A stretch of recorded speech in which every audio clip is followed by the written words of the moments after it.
Hello students, आज हम बात करने जा रहे हैं पॉपुलेशन साइज एंड डेंसिटी पर।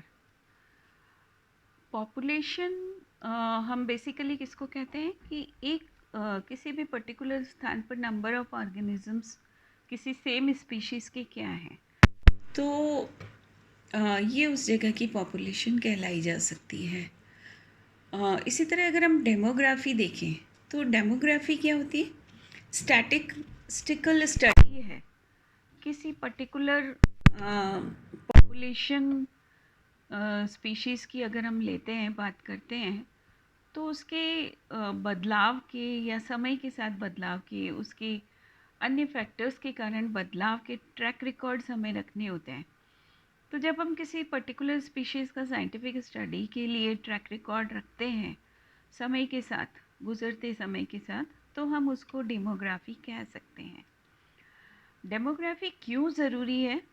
डेमोग्राफी इसलिए ज़रूरी है कि जो पॉपुलेशंस हैं वो समय के साथ बदलती हैं और उसके बहुत बदलने के बहुत सारे कारण हो सकते हैं। ये जो है समय के साथ जो बदलाव है उसका जो मेन कारण होता है वो फिज़िकल फैक्टर्स होता है, एनवायरमेंटल फैक्टर्स होता है, या उनके इंटरेक्शन दूसरी स्पीशीज़ के समय। हो सकता है कि जब एक पॉपुलेशन फ्लरिश कर रही है उसी समय दूसरी स्पीशीज़, कुछ ऐसे एनवायरमेंटल फैक्टर्स आए कि दूसरी स्पीशीज़ भी काफ़ी ज़्यादा फ्लरिश करने लगी। तो ऐसे समय में फिर एक स्पीशीज़ का जो पॉपुलेशन साइज़ है वो गिरने लग जाता है, और जब वो गिरता है तो उसका हमें कंजर्वेशन की तरफ अगर हम चाहते हैं कि उसके लिए कोई एफ़र्ट करें तो ये डेमोग्राफिक स्टडी बहुत ही यूज़फुल हो सकती हैं इकोलॉजिस्ट के लिए। इसमें अगर हम देखें तो लार्जर पॉपुलेशंस जो हैं उनकी जेनेटिक वायबिलिटी यानी उनकी जीवितता क्षमता बहुत ज़्यादा होती है, लेकिन जो स्मॉलर पॉपुलेशंस हैं जिनकी पॉपुलेशन कम है उनका स्पीशीज़ डिस्ट्रीब्यूशन भी ज़्यादा होगा, स्पार्स होगा, वो दूर दूर फैली हुई होंगी।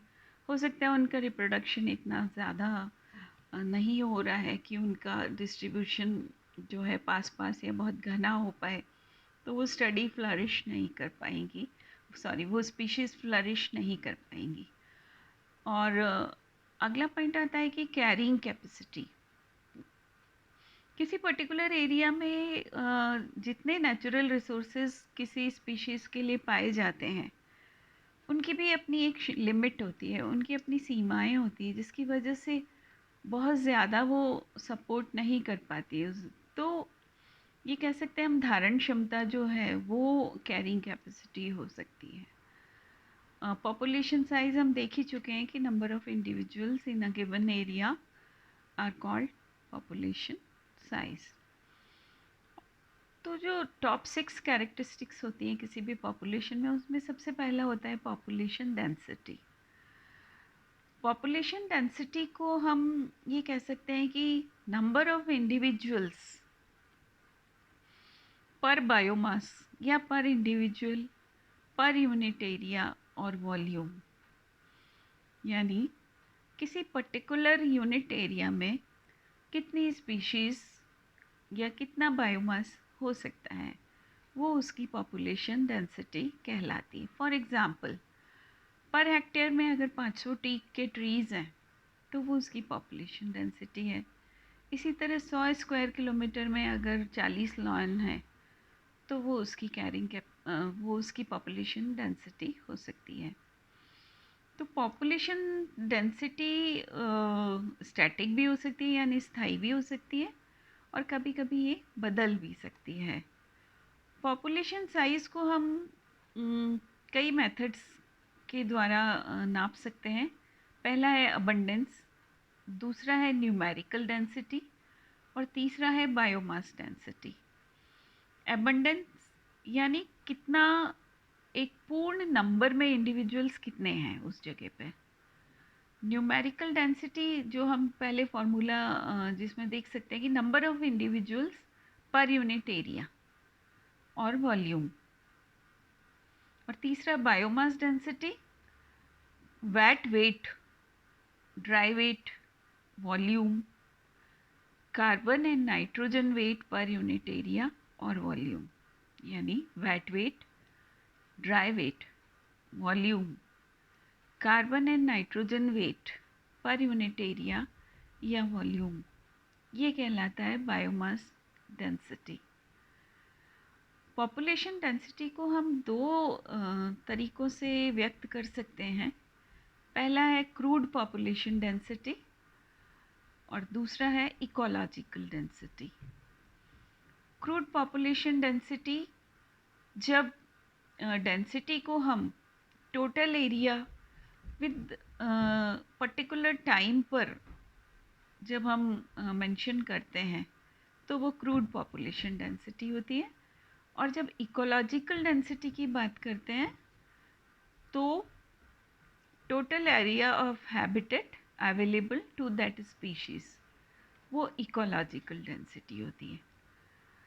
तो distribution between crude density and ecological density important होता है, क्योंकि किसी भी एनिमल के नेचर में डिस्ट्रीब्यूशन के पैटर्न्स अलग अलग हो सकते हैं और वो किसी अपने ही कुछ जो स्पीशीज़ हैं वो छाया वाली जगहों पे ज़्यादा पाई जा सकती हैं, अगर हम प्लांट्स की रेफरेंस की बात करें, और किसी जगह वो कम पाई जा सकती हैं। तो इनका जो फॉर्मूला है वो होता है कि D is equal to N divided by A divided by T। D population density होता है, N number of individuals, A area और T टाइम, यानी D is equal to N divided by A divided by T। Density of human populations जो है किसी भी land area में इंसानों की, जो नेचुरल सी बात है, इंसानों की जो टोटल नंबर ऑफ पर्सन्स को अगर हम गिन लेंगे किसी रीजन में तो वो कहलाएगी डेंसिटी ऑफ ह्यूमन पॉपुलेशन। अगर हमें किसी कंट्री की पॉपुलेशन देखनी है तो पूरे कंट्री के जो एरिया में जितने पर पर्सन पर यूनिट एरिया में निकाल सकते हैं। और दूसरा है कि इनके कई मेथड्स भी होते हैं जिस पर हम फिर कभी चर्चा करेंगे। तो आज हम पॉपुलेशन डेंसिटी में मेन पॉइंट्स यही देख पाए हैं कि पॉपुलेशन डेंसिटी किस किस प्रकार से निकाली जा सकती है।